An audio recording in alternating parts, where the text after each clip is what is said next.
All right, everybody. Thanks for joining us today. We've got a really fun conversation.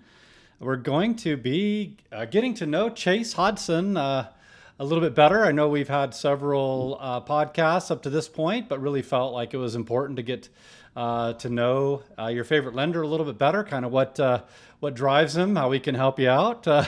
So we gave Chase plenty of time to prepare for this today. No, I'm just kidding. But we are going to put this in order.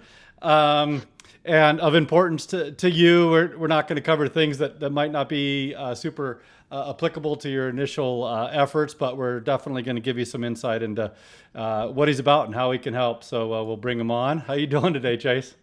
I'm good. It was a good thing we gave you all of 2 minutes to prepare. Yeah, no, that's good. Like you said, if I can't, I got issues if I needed to prepare for this one. Yeah, well, we always kind of chat about what the topic is and how much time we need to prepare, and we got the idea to cover this topic. And anyway, we were just joking around before the show. So, but thanks everybody for joining us today. Thanks, Chase. We'll let me do just a couple of housekeeping items, and we'll bounce you back on, and we'll have some fun. Okay. Uh, so for those of you that I haven't met, my name is Jerod Lee. I'm the associate broker and team lead at MHC Realty, also known as My Home Connection.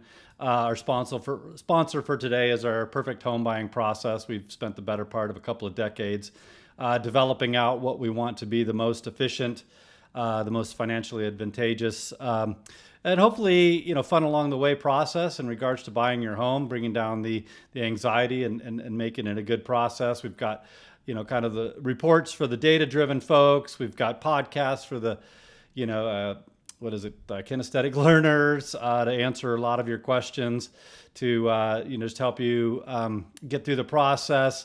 We've got some secrets that we want to share that we feel like are important for you to navigate the home buying process. We've got a comprehensive relocation lifestyle guide. So just a lot of stuff that we want to bring, a lot of value that we want to provide to you. Specifically, right now we've got Chase and Summit Funding offering up to $500 on your appraisal, and we'll help you out with up to $500 on your home inspection at closing to help bring down the costs associated to your purchase. But anyway, other than that, we'll bring Chase back on and get to chatting about you. And I was trying to map out what we talk about and what I know of you. And I was trying to prioritize what's most important.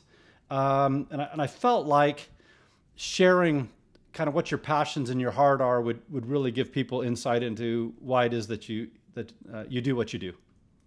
Okay.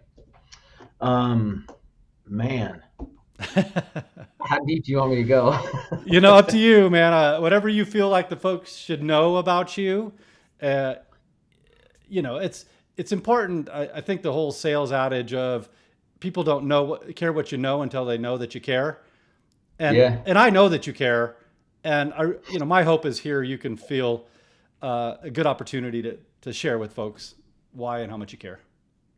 Okay. I, it kind of goes back to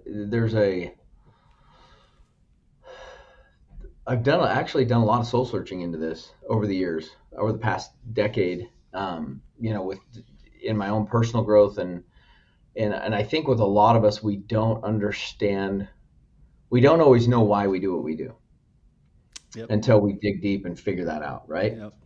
And I had a pretty big epiphany. Oh man, it's like 5 or 6 years ago. So Idaho's all I've ever known. This is my home. It's always been my home, and I was raised by two entrepreneurs. And I like to joke that one of those entrepreneurs was by choice and one was by marriage. Yep. So my mom spent a lot of time, following dad around as he started businesses and grew businesses and things. And they ended up here. They'd had my brother just shortly before moving here. And then,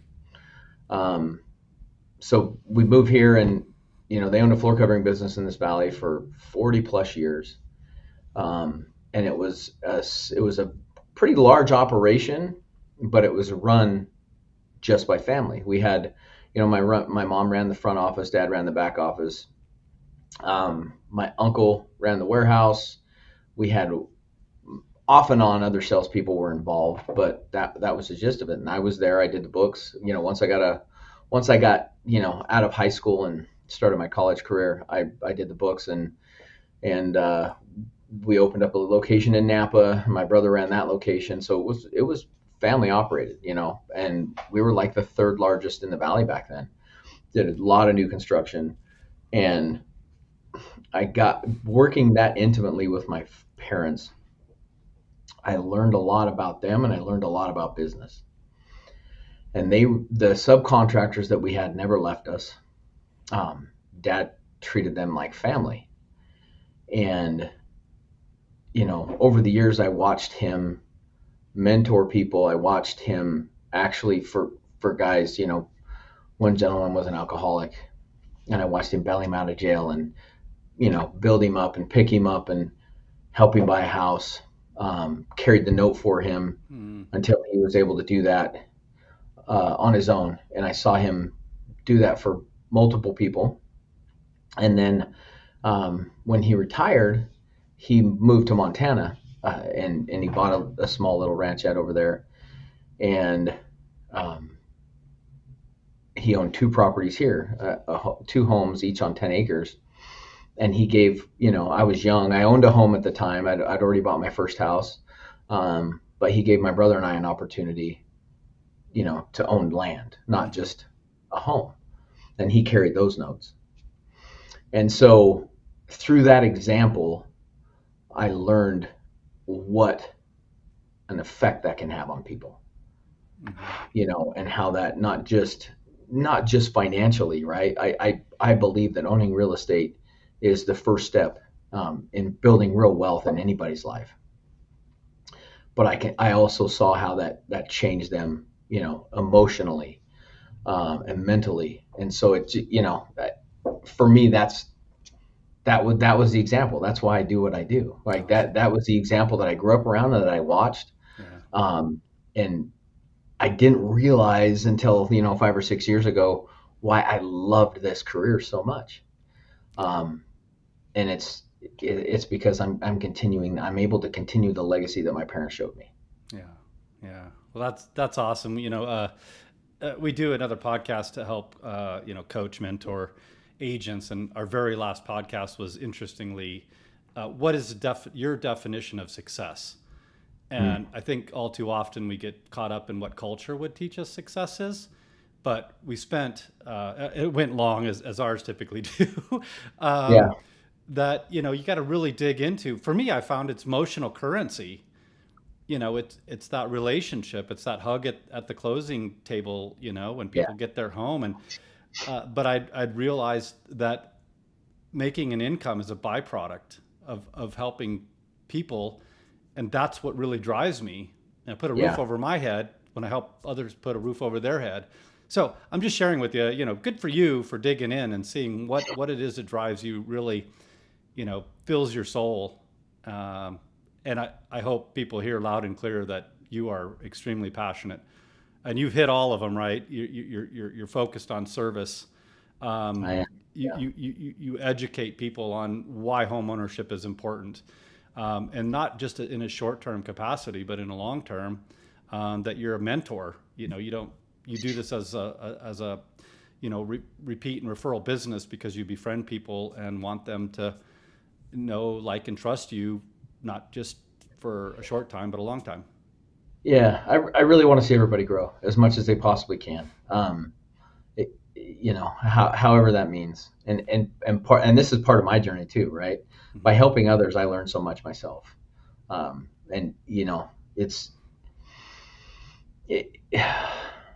the last 10 years, my growth has been exponential. And a lot of that has to do with the people that I have been lucky enough to be around. The CEO of our company here at Summit Funding is a 25-year mortgage originator coach and also a real estate agent coach. And he coaches people on financial, well-being as well. And so he set that example for me. Our EVP of sales, Robin Lavasser, You can see her and find her on all over social media, coaching and mentoring, uh, and then my friend of 34 years, Nate Pugmire, who is our branch manager and brought me into this business and gave me the opportunity. He builds his business around that. He builds his life around that as well. And so I'm just blessed that I continue to have those examples in my life. And then, I feel like it's my duty to pass that on as much as I can. Yeah. No, it's great stuff for sure. And I think, you and I both, and this, is about you, so I don't want to spend a lot of time on it, but, it's the growth of your career. We both help people buy and sell on an individual basis. We do podcasts specifically about real estate, but as I mentioned, I also do podcasts to help, teach and mentor and grow agents. And if I'm honest, those podcasts are more in my wheelhouse right now because that's what I'm the most passionate about. Don't get me wrong. Yep. I love helping people, find their home, buy their home, and seeing them raise their kids or, whatever it is that their objective was. But right now, and I think it sounds like you're in that spot too, that kind of that leveling up of mentorship and an educator is definitely what puts wind in your sail. Oh, absolutely. I love it. I am all about it. And that's what's great about this, like my everyday job, right? On so many levels, I get to do that, first time home buyers, first time investors. The market's constantly changing.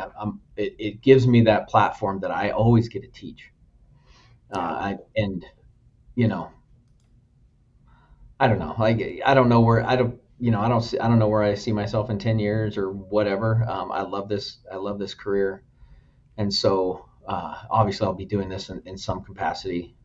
It's interesting though because every time you flip on Facebook or Instagram or TikTok or whatever, your brand is, like everybody's trying to sell some coaching. Everybody's trying to do this, and everybody's, in this space, you can literally just by finding the right agent and the right lender, you can get that for free, and you don't have to pay anybody to do that, right? You just need those people that have the right mind and the right heart, philosophy and that are, have the education to help you, right? Yeah. There's so many ways that you can avoid all that nonsense on social media. Yeah.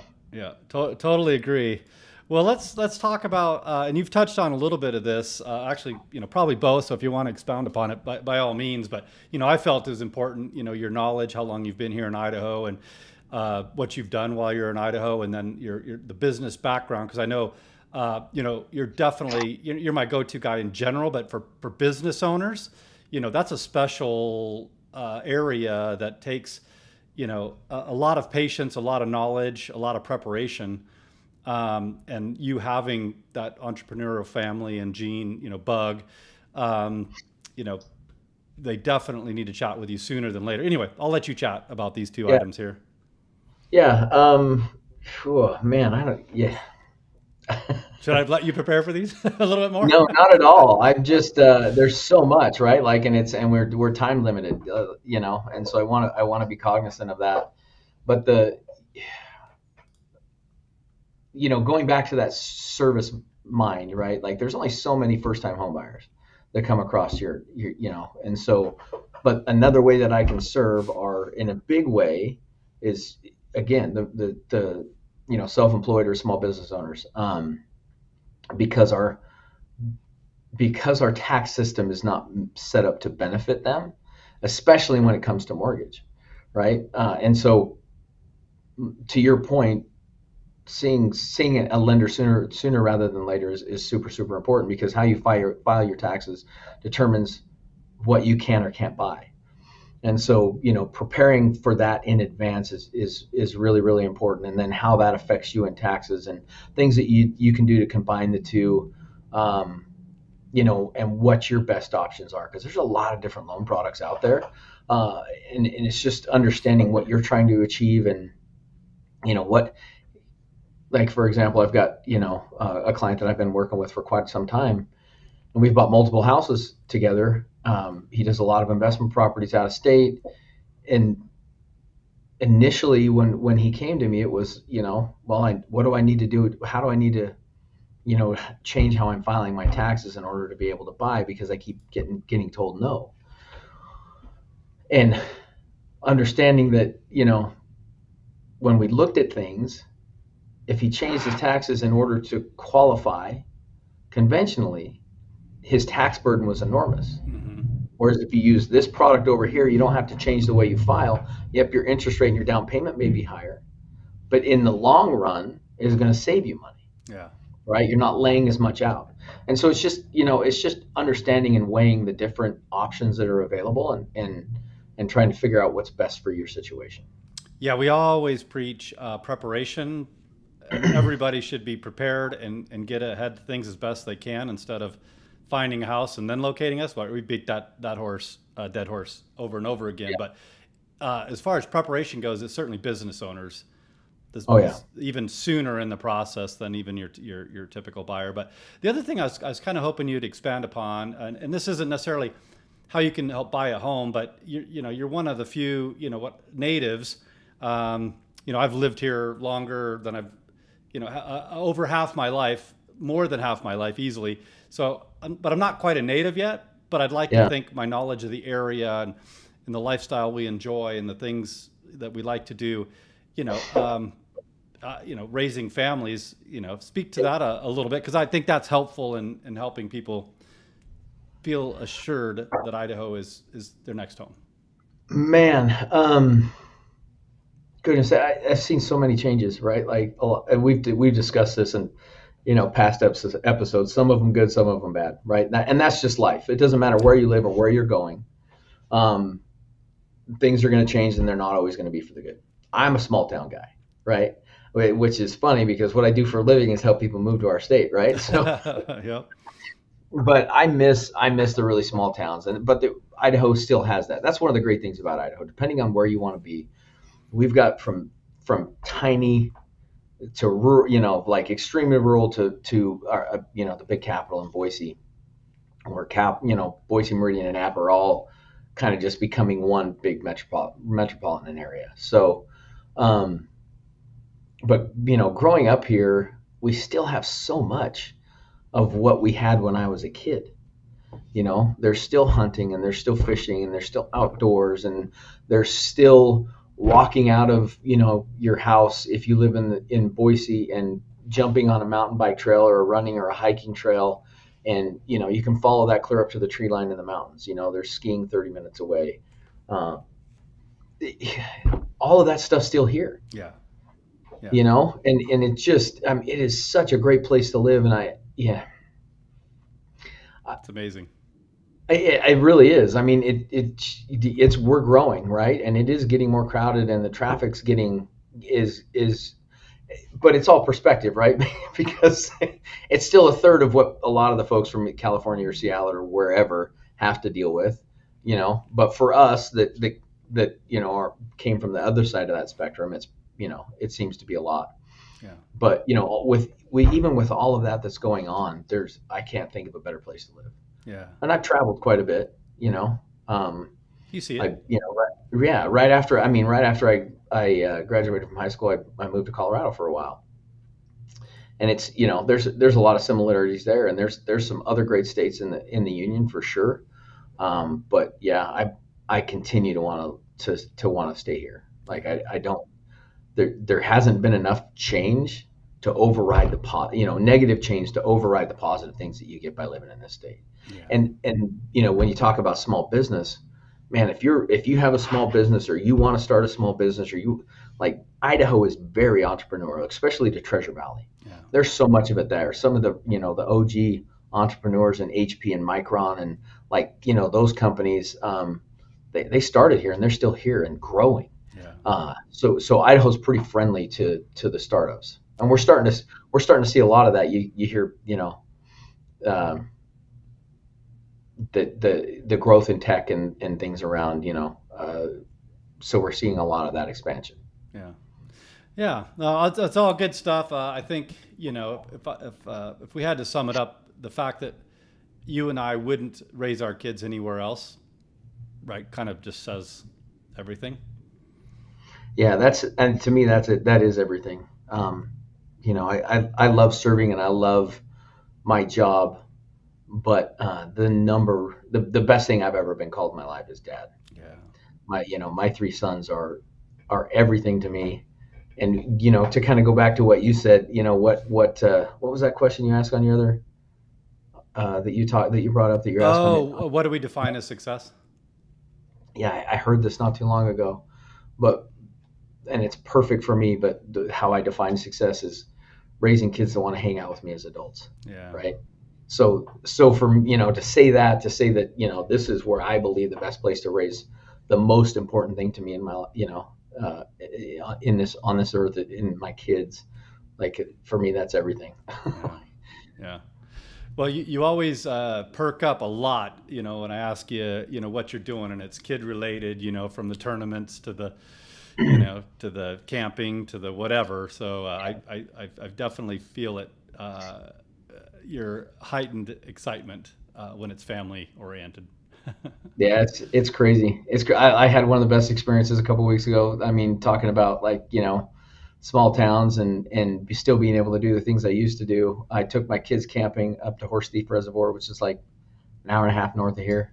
Right, you're in the mountains, on a lake, on a reservoir, in the pines, and it's the same lake that my dad took me to when I was a Yeah, kid. that's amazing. And I gotta get my kids out on the lake and float tubes for the first time and do some fly fishing together. And Oh, that's I'm kind of starting to see that, those relationships change and build and hit a different level as they grow and mature. And gosh, man, it was so incredible. that's Like it was awesome. just the best weekend. That's So awesome. That's awesome. Well, we could stay on that topic probably indefinitely here, but yeah, again, prioritization here. I felt like the heart should be the first topic. Certainly, kind of the careers. I've found great help in your appraisal career and your obviously your lending career. But can you kind of speak to those about what folks could see as far as your longevity and experience in those fields?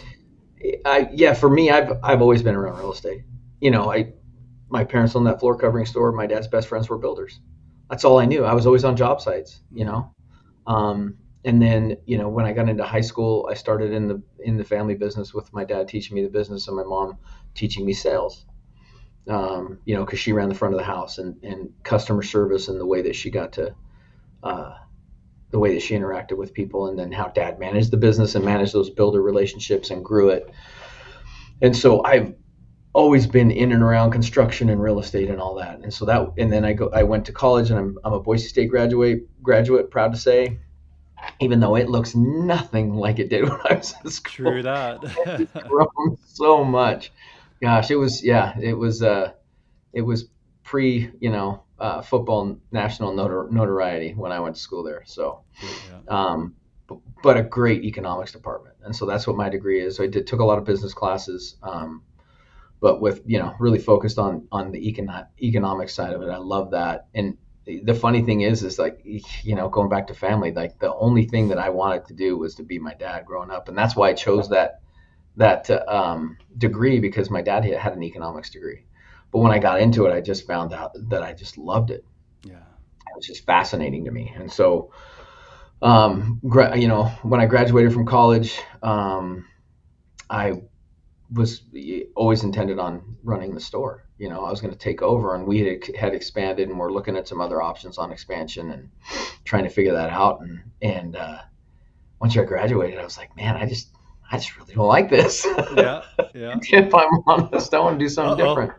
oh. Yeah, and so, but my dad was super supportive, and uh, he just told me to look around and see. And so I started asking friends, and there's somebody who was just crazy. You got to be an appraiser, make great money, and they don't work much. It's like, okay, so I reached out to, Shortcut. yeah, right. Not. But funny thing, Yeah. Yeah. I know the uh, story. That's why I'm laughing, guys. yeah, yeah. Funny thing is, yeah, they work a whole bunch. It's hard to get started. It was a great career, and I loved it. And had they not changed the way that works after the crash in '08, I'd probably still be doing it. Yeah, night and day different Um, now. yeah, and so I mean, obviously, the Lord, puts obstacles in our way to help us grow, and that's what happened. I worked for a gentleman for praise like 6, 7 years, 8 years. And then I opened my own company, did that for a few years, and I just didn't enjoy it after the changes of '08 and bringing in the appraisal management companies and things like that. I didn't enjoy it, and I felt like the liability had shifted to where it was, somebody else was determining what I should do, but I was still the one carrying the liability, right? Like, So I left and I did a couple of odd sales jobs until I started here in lending. But and how long ago was that? oh my, I think we're almost 8 years now. Yeah, yeah, Yeah. So the last almost 20 years have been, directly into real estate yeah. with appraisal and lending. And the appraisal was fascinating to me too, because I really got to use a mix of my history of always, growing up around construction and those relationships and the economics part of it, right? Because you're forecasting is what you're doing, right? You're looking at data and analyzing it and coming up with values, and that's economics. Yeah, So yeah, love that career. yeah. Well, for folks that want some evidence of how this comes into play, Chase has helped me on a number of occasions, and one of the most recent ones I can think of is we had an appraisal come in low, um, and it didn't take him long to identify why, in his opinion, why it came in low. And if you're helping a seller sell and you've got a listing and that comes in, to have those eyes to help you, obviously, we as agents need to do that as well.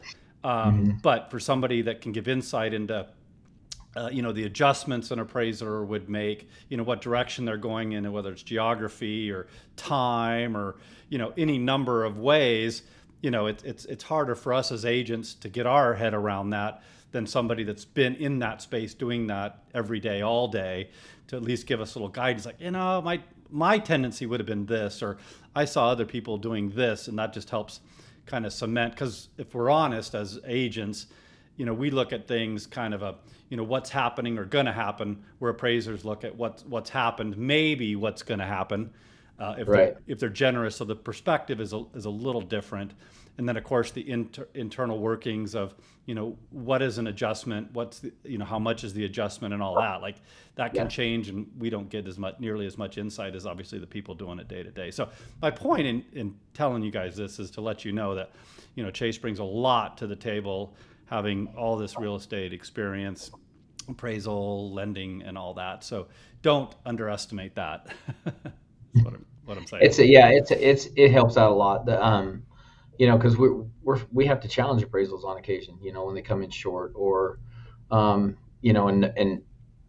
having that knowledge has helped me in my business a lot too, and it's utilized here in the office. It's almost, I'd say maybe not daily, but it's not that far off Yeah, in a busy market that I get the appraisal questions still. yeah, yeah. So Well, you had actually transitioned and popped up the education side of things, so we won't spend a ton of time on that. But I just want to, I think reiterate that that's an enormous amount of value in bringing your economics, I don't know, prowess. I don't know where that word's coming from, but you know what I mean. yeah, yeah, You like that? I do. Yeah, Okay, I'll it use makes me it. sound really smart, man. I'm like, I know you're humble enough, you might cringe a little bit, but like, a little bit of an ego boost. But anyway. Yeah, and it hasn't stopped there for me. Like I'm an education junkie. Like literally, I am always reading and trying to grow and figure out new and different things. And the economics part of it, I do on Mondays. I post a market update basically, and that's, I'll spend the weekend going through and seeing what's happened and what's expected to happen, and kind of give you my opinions. It's not always right. Like, that's the one thing about economics, and it's maybe one of the things I like is you can't hold me to it, because It's going to change. because it's ever changing, right? And this it's funny because we have these conversations when you and I were growing up.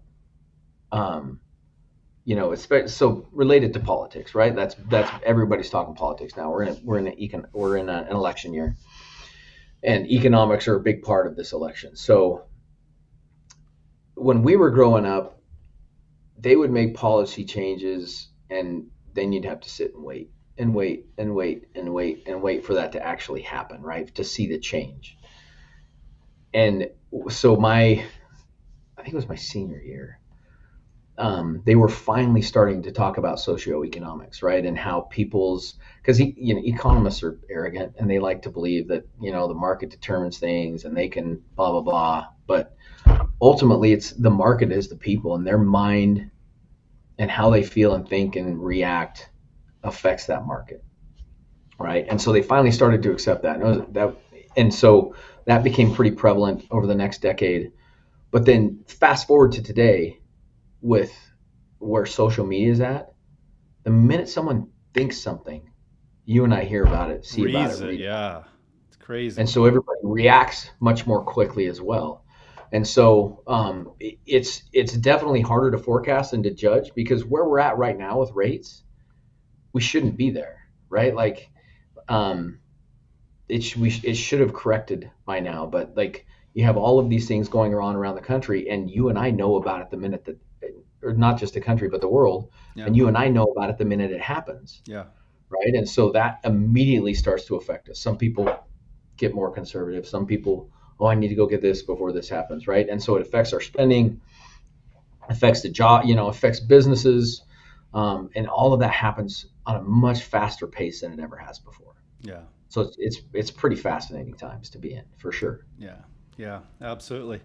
Well, hey, we just came up on the 30-minute mark. It doesn't look like we're going to blow by it too bad. I was actually a little concerned this would be short, because I know you or I are really ones that want to sit there and talk about ourselves very much. So I'm like, I hope this fills up our half hour. That's how I transitioned into market and all of those other things, right? Yeah, that's what carried it on, because you're like, oh, okay, a little bit about me, but here's really how it helps you, or here's what it does, how the market behaves, but. Yeah, well, let's make sure folks know how to get a hold of you. I'll pop up your website if you want to share how folks can best get a hold of you and use your resources.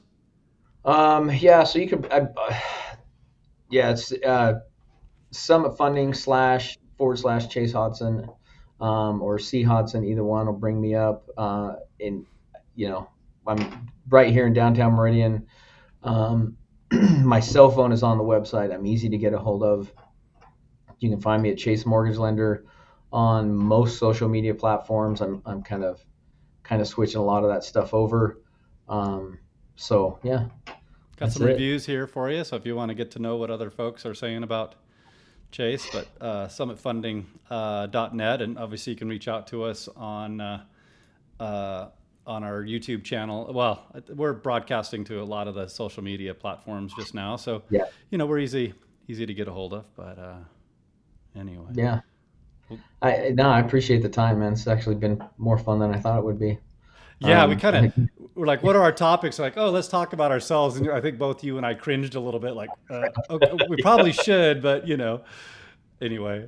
Yeah. So, well, go ahead. I would just like to say, like, before we shut it off here, that man, I really appreciate this. I appreciate doing this with you, and I am so grateful for the opportunity that I have to serve people on a daily basis in this industry.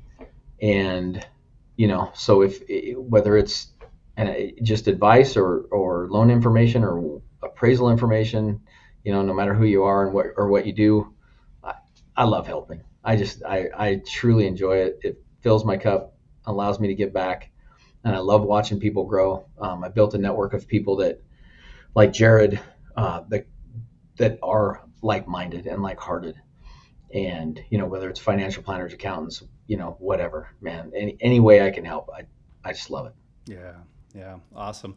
Well, I'm really glad you got to share your heart, got to share your background, your passions, and all that. We appreciate the vulnerability, the transparency, and the sharing that you've provided today. My hope is if it resonates with you, and you're like, hey, Chase is the kind of lender I want on my side. we just want to share how we can accomplish those things for you. So anyway, well, thanks again, Chase. Really appreciate you, and we'll Thank you. just sign off by wishing everybody a blessed one.